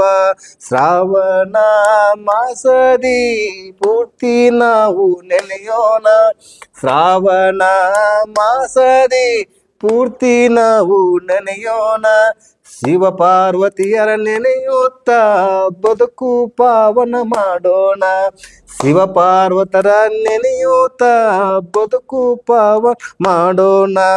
ಶ್ರಾವಣ ಮಾಸದಿ ಸ್ವರ್ಗದ ಬಾಗಿಲ, ಶ್ರಾವಣ ಮಾಸದಲ್ಲಿ ಸ್ವರ್ಗದ ಬಾಗಿಲ ತೆರೆದಿರುವುದು ನೋಡವ್ವ ಬಾ ತಂಗಿ ಬಾಯಕ್ಕ, ತೆರೆದಿರುವುದು ನೋಡವ್ವ ಬಾ ತಂಗಿ ಬಾ ಅಕ್ಕ. ಏನಪ್ಪಾ ಅಂದ್ರ ಈ ಒಂದು ತಿಂಗಳ ಶ್ರಾವಣ ಮಾಸದಾಗ ಸ್ವರ್ಗುಲ್ ಬಾಲ್ ತೆಗೆದಿರ್ತಿರ್ತಲ್ಲ, ನಾವು ಶಿವನನ್ನ ನೇರವಾಗಿ ಭೇಟಿ ಆಗ್ಬೋದು, ಯಾವುದೇ ಆಧ್ಯಾತ್ಮಗಳೇನಿಲ್ಲ. ಹಂಗಾಗಿ ಈ ತಿಂಗಳ ಪೂರ್ತಿ ನಾವು ಶಿವನ ಜ್ಞಾನವನ್ನ ಮಾಡೋಣ ಅನ್ನುವಂತ ಹಿನ್ನೆಲೆಯೊಳಗೆ ಈ ತಾಯಿ ತನ್ನ ತ್ರಿಪದಿಯಲ್ಲಿ ಹೇಳುವುದನ್ನ ನಾವು ಕಾಣ್ತೇವೆ. ಅಂದ್ರೆ ಪುರಾಣ ಪ್ರವಚನ ಭಕ್ತಿ ನೋಡ್ರಿ. ಮತ್ತೆ ಈ ತಿಂಗಳದಾಗ ಪುರಾಣ ಪುಣ್ಯ ಕಥೆಗಳು ಈ ತಿಂಗಳದಾಗ ಅನೇಕ ರೀತಿಯ ಪೂಜೆಗಳು ಅದಾವ. ಹೊರಗೌರು ಪೂಜೆ ಇರ್ಬೋದು, ಸತ್ಯನಾರಾಯಣ ಪೂಜೆ, ಮಹಾಲಕ್ಷ್ಮಿ ಪೂಜೆ. ಈ ಶ್ರಾವಣ ಮಾಸ ಅನ್ನುವಂತಹದ್ದು ಬಹಳ ಒಂದ್ ರೀತಿಯ ಮಾನವನ ಮನಸ್ಸನ್ನ ಚೈತನ್ಯಗೊಳಿಸುವಂತ ಒಂದು ಮಾಸ. ಚೈತನ್ಯ ಅದನ್ನ ಆಧ್ಯಾತ್ಮಿಕವಾಗಿ ನಾವು ಅನೇಕ ಸಂಸ್ಕಾರಗಳನ್ನ ಸಂಸ್ಕಾರವನ್ನು ಕೊಡುವಂತ ಹಬ್ಬ. ಮತ್ತ ಅನೇಕ ಸಂಸ್ಕಾರಗಳು ಯಾಕೆ ಸಂಸ್ಕಾರ ಅಂತ ಅಂದ್ರೆ ನಾವು ತಿಳ್ಕೊಂತೀವಪ್ಪ ಅಂದ್ರ ನೋಡಿ, ಶ್ರಾವಣ ಮಾಸದಾಗ ಮಳೆ ಹತ್ಕೊಂಡ್ಬಿಟ್ಟಿರ್ತೈತಿ. ಹೌದು, ಮಳೆ ಹತ್ಕೊಂಡ್ಬಿಡ್ತೈತಿ, ಕೆಲಸ ಇರಂಗಿಲ್ಲ, ಹೊಲಕ್ಕೆ ಹೋರ್ ವಜ್ಜ. ಹೌದು. ಮತ್ತ ಅಡಿಗೆ ಮಾಡ್ಕೊಳ್ಳಾಕನು ಸಹ ಕಟ್ಟಿಗೆ ಪಟ್ಟಿಗೆಲ್ಲ ತೋಗ್ಬಿಟ್ಟಿರ್ತಾವ. ಒಬ್ಬೊಬ್ಬರು ಮಾಡ್ಕೊಳ್ಳಾಕ ಇರಂಗಿಲ್ಲ, ಮನಿ ಜನತಾನ ಸೂತಿರ್ತಾವು, ಪಟ್ಟು ಹೊಚ್ಚಕ ಆಗಂಗಿಲ್ಲ. ಇಂಥ ಸಮಯದೊಳಗ ಉಳ್ಳವರು ಬೇರೆ ಬೇರೆ ರೀತಿ ಪೂಜೆ ಮಾಡ್ತಾರ. ಸತ್ಯನಾರಾಯಣ ಪೂಜೆ ಮಾಡ್ತಾರ, ಮಹಾಲಕ್ಷ್ಮಿ ಪೂಜೆ ಮಾಡ್ತಾರ, ಶುಕ್ರವಾರ ಪೂಜೆ ಮಾಡ್ತಾರ. ಯಾಕೆ ಮಾಡ್ತಾರ ಅಂದ್ರ ಊಟಕ್ಕೆ ಹಾಕ್ತಾರ, ಕರಿತಾರ ಅವ್ರು. ಪೂಜೆ ಮಾಡ್ತಾರ ಜೊತೆಗೆ ತಮ್ಮ ಅಕ್ಕಪಕ್ಕದ ಜನರನ್ನ ಕರಿತಾರ. ಇದು ಒಂದ್ ರೀತಿಯಲ್ಲಿ ಸಹಭೋಜನ, ಸಹಭೋಜನಕ್ಕ ಒಂದು ಎಡೆ ಮಾಡಿಕೊಡುವಂತೈತಿ. ಎಲ್ಲರೂ ಪ್ರೀತಿಯಿಂದ ಇರ್ಲಿಕ್ಕೆ ಒಂದು ಸಂಸ್ಕಾರವನ್ನ ರೂಢಿಕೊಡೋದು ಶ್ರಾವಣ ಮಾಸ. ಪುರಾಣ ರೈತರು ಹೊಲದಲ್ಲಿ ಏನು ದುಡಿದು ಈ ತಿಂಗಳಲ್ಲಿ ಅವರು ಇದ್ರ ಸಮಾಧಾನ ಇರ್ತಾರಂತ ಹೇಳಿ ಅವ್ರಿಗೆ ಪುರಾಣ ಪುಣ್ಯ ಕಥೆಗಳನ್ನ ಮಠಮಾನ್ಯಗಳಲ್ಲಿ ಎಲ್ಲರೂ ಬಂದು ಒಗ್ಗೂಡ್ತಾರ. ಸರ್ವಧರ್ಮದವರು ಬರ್ತಾರೆ, ಎಲ್ಲರೂ ಬರ್ತಾರೆ. ಮತ್ತೆ ಈ ತಿಂಗಳದಾಗ ಬಹುಪಾಲ್ ಎಲ್ಲ ಮಠಮಾನ್ಯಗಳು ದಾಸ ಇರ್ತಾರೆ. ಎಲ್ಲಾ ಮಠಗಳು ಉಳಿಕೆ ಈ ತಿಂಗಳದಾಗ ಅವರು ಮಾಡ್ಲಿಕ್ಕಿಲ್ಲ, ಕೆಲವೊಂದು ಆರ್ಥಿಕ ಸಮಸ್ಯೆ ಅಥವಾ ಧನ ಸಮಸ್ಯೆ. ಆದ್ರೆ ಈ ತಿಂಗಳದಾಗ ಶ್ರಾವಣ ಮಾಸದಾಗ ಎಲ್ಲೆಲ್ಲಿ ಗ್ರಾಮದ ಎಲ್ಲಾ ಗ್ರಾಮದೊಳಗೂ ಎಲ್ಲಾ ಮಠಮಾನ್ಯಗಳು ಪ್ರತಿದಿನ ದಾಸವ ಇದ್ದೇ ಇರ್ತದ, ಪುರಾಣ ಪ್ರವಚನ ಇದ್ದೇ ಇರ್ತದ. ಮತ್ತೆ ನಾವು ಜನಪದರ ಈ ಪಂಚಮೊಳಗ ಯಾಕ ಉಂಡಿ ಕಟ್ಟಿದ್ರು, ಇದು ಬಹಳ ಮಹತ್ವದ್ರಿ. ಇದು ವೈಜ್ಞಾನಿಕವಾದಂತ ಕಾರಣ ಐತೆ ಅದಕ್ಕೆ. ಯಾಕ ಉಂಡಿ ಕಟ್ಟಿಕ್ಕೆ ಉಂಡಿ ಕಟ್ಟಿದ ಮೇಲೆ ಮತ್ತ ಅವ್ನ ಹಂಗ ಡಬ್ಬೆ ಹಾಕಿ ಕಟ್ಕಟ್ಟಿ ಯಾಕೆ ಕಟ್ತಾರ? ಕಟ್ಟಿ ಒಂದೇ ಆಡ ಕಟ್ಟಂಗಲ್ರಿ, 100 ಗಂಟೆ ಕಟ್ತಾರ. ಅದು ಬೇರೆ ಬೇರೆ ಧಾನ್ಯಗಳಿರ್ತೈತೆ, ಶೇಂಗಾ, ಎಳ್ಳು, ತಂಬಿಟ್ಟು, ಅಳುಂಡಿ ಇವೆಲ್ಲ ಮಾಡ್ತಾರ. ಯಾಕೆ ಮಾಡ್ತಾರಪ್ಪ ಅಂದ್ರ ಈಗ ಬಿಡ್ರಿ, ಈಗ ನಾವು ವೈಜ್ಞಾನಿಕವಾಗಿ ಆಧುನಿಕತೆ ಬದುಕನ್ನು ಸೇರಿಸಿ ನಮ್ಗೆಲ್ಲಾ ಈಗ ಪ್ರಾಕೊಟ್ರ ಎಲ್ಲಾ ಸಿಗ್ತಾವ. ಒಂದು ಕಾಲಕ್ಕ ಹೊಲಕ್ಕೆ ಹೋದಂತ ಮನುಷ್ಯ ಮನಿಗ್ ಬಂದು ಬೀಸಿ ತಾನೇ ಇದು ಮಾಡ್ಕೊಂಡ್ ಅಡಿಗೆ ಮಾಡ್ಬೇಕಾಗಿತ್ತು. ಈಗಿಲ್ಲ, ಈ ಮಿಷನ್ ಬಂದ ಅವಾಗಿತ್ತು. ಯಾಕಂದ್ರ ಈ ಥಂಡಿದಿಂದಾಗ ಹಸುನು ಬಾಳ ಆಕತಿ, ಮನುಷ್ಯ ಹಸುನು ಬಾಳ ಆಕತಿ. ಮತ್ತ ಉಣ್ಣಂತ ಆಹಾರ ಬಹಳ ಪ್ರೋಟೀನ್ ಯುಕ್ತವಾಗಿರ್ಬೇಕು, ಅದು ದೊಡ್ಡ ಕರಬಾರ್ದಿತ್ತು. ಅದಕ್ಕೆ ಏನ್ ಮಾಡ್ಬಿಟ್ರು, ಹೊಲಕ್ ಹೋಗಂತ ಮನುಷ್ಯ ಒಮ್ಮಕ್ಳು ಹಸ್ಕೊಂಡ್ಬಿಟ್ಟಿರ್ತಾನ, ಅವ್ನ ಹಸು ಬಾಳ ಆಗ್ಬಿಟ್ಟಿರ್ತದೆ. ಬ್ಯಾಸ್ಯಾಗ ಹಸು ಕಮ್ಮಿ ರೀ, ಮಳೆಗಾಲದಾಗ ಹಸು ಬಾಳ. ಬ್ಯಾಸ್ಯಾಗ ನೀರ್ ಕುಡಿಸಿರ ಮಳೆಗಾಲದಾಗ ಊಟ ಬಾಳ ಮಾಡ್ಸೋದು. ಹೊಲದಾಗ ಬಂದ ಮನುಷ್ಯಾಗ ಊಟ ಮಾಡಕ್ ಏನಿಲ್ಲಪ್ಪ ಅಂದ್ರ ಅದಂಗ ಬಿಸಾಕ ಶಕ್ತಿ ಬೇಕಲ್ರಿ. ಹಾಗಾಗಿ ಹಸುವಾದಂತನಿಗೆ ಹಸಿವನ್ ತರಿಸ್ಲಿಕ್ಕೆ ಆ 2 ಉಂಡಿ ಸಹಾಯ ಆಗ್ತೈತಿ. ಅದು ಬೆಲ್ಲದ ಉಂಡಿ ಇರ್ತಾವ್ರಿ. ಯಾಕಂದ್ರ ಆ 2 ಉಂಡಿ ತಿನ್ನೋದ್ರಿಂದ ಹಸಿವಾದ ಅಸಿಡಿಟಿ ಆಗಲ್ಲ. ನಮ್ ಜನಪದರು ಈ ಮೂಲಕವೂ ಸಹ ಅವ್ರ ಆರೋಗ್ಯವನ್ನ ಕಾಪಾಡ್ಕೊಳ್ಳಕ್ ಪ್ರಯತ್ನ ಪಟ್ರು. ನೀವು ಹಸಿವನ್ನ ಹಂಗ ಬಿಟ್ಟು ಹಸಿವಾದ ಊಟ ಮಾಡ್ದ ಕೆಲವತ್ತು ನೀವು ಮತ್ತೆ ಆಮೇಲೆ ಮಾಡ್ರಿ, ಅಸಿಡಿಟಿ ಆಕತಿ. ಅದನ್ನ ಅತಿ ಹಸಿವಾದಾಗ 1-2 ಉಂಡಿ ತಿಂದ್ರ ಅವ್ರಿಗೆ ಆರೋಗ್ಯಕ್ಕೆ ಒಂದು ಒಳ್ಳೇದಾತು, ಅಸಿಡಿಟಿ ಬಂದಂಗ ಆತು, ಮುಂದ್ ಬಿಸಾಕನು ಸಹ ಶಕ್ತಿ ಬಂದಂಗ ಆತು. ಮುಂದ್ ಬಿಸಿದ ಮೇಲೆ ನುಚ್ಚನ ಅಂಬಲಿ ಮಾಡ್ಕೊಂಡು ಅಥವಾ ಹಿಟ್ಟ ರೊಟ್ಟಿ ಮಾಡ್ಕೊಂಡು ಉಂಟು ನಾವು ಕಾಣ್ತೇವೆ. ಈ ಸಿರಿಧಾನ್ಯಗಳ ಬಳಕೆನ ಅವಾಗೂನು ಇತ್ತು, ಹೆಚ್ಚು ಬೆಳಕಿಗೆ ಬಂದದ್ದು. ಈಗ ಸಂಸ್ಕೃತಿಯಲ್ಲೇ ಬಂದಂತ ಬೆಳೆಗಳು, ಧಾನ್ಯಗಳು ಇವು. ಯಾವಾಗ ನಮ್ಮ ವಿಜ್ಞಾನಿಗಳು ಧಾನ್ಯದ ವಿಜ್ಞಾನಗಳು, ಕೃಷಿ ಅವಾಗ ಬಂದದ್ದು. ಸಿರಿಧಾನ್ಯಗಳಲ್ಲಿ ಮಹತ್ವ ಅಂತ ಪೌಷ್ಟಿಕಾಂಶ ಇದೆ. ಅವು ನಿಜವಾಗ್ಲೂ ಆರೋಗ್ಯಕ್ಕೆ ಬಹಳ ಒಳ್ಳೆಯಗಳು. ಅವಾಗಲೇ ಅವರು ಜನಪದಿಯರು ಕಂಡು ಹಿಡಿದಿದ್ರು. ನಮ್ಮ ಅವಾಗ ಅದಕ್ಕೆ ಕಂಡು ಹಿಡ್ಕ ಅವರು ಹೌದು, ವೈದ್ಯರು ಹೌದು, ಸಮಾಜ ಚಿಂತಕರು ಹೌದು. ನಾ ಒಂದ್ ಮಾತು ಹೇಳ್ತೇನೆ ನೋಡ್ರಿ, ಈ ಭೂಮಿ ಮೇಲೆ ಎಷ್ಟು ಜ್ಞಾನ ಶಿಸ್ತುಗಳು ಹುಟ್ಕೊಂಡವಲ್ಲ, ವಿಷಯ ಶಿಸ್ತುಗಳು, ಐದನೇ ಶಿಸ್ತುಗಳು, ಅವಕ್ಕೆಲ್ಲಕ್ಕೂ ನಮ್ ಜನಪದ ಮೂಲ. ಬಹಳ ಸಂತೋಷ ನದಾಫ್ ಸರ್ ಅವರೇ, ಇಲ್ಲಿವರೆಗೂ ಬಹಳ ಚೆನ್ನಾಗಿ ಮಾರ್ಮಿಕವಾಗಿ ನಮಗ ಜಾನಪದ ಸಂಸ್ಕೃತಿಯ ಬಗ್ಗೆ 2 ಹಾಡುಗಳನ್ನ ಹಾಡ್ತಾ ಹೇಳ್ಕೊಟ್ರಿ. ತಮಗೆ ನಮ್ಮ ಎಲ್ಲಾ ಪ್ರೇಕ್ಷಕರ ಪರವಾಗಿ ತಮಗೆ ತುಂಬು ಹೃದಯದ ಅಭಿನಂದನೆಗಳನ್ನ, ನಮಸ್ಕಾರಗಳನ್ನ ತಿಳಿಸ್ತಾ ಎಲ್ಲರಿಗೂ ನಮಸ್ಕಾರ. ಧನ್ಯವಾದಗಳು. ನಮಗೂ ಧನ್ಯವಾದ. ಅವಕಾಶಕ್ಕಾಗಿ ಧನ್ಯವಾದಗಳು.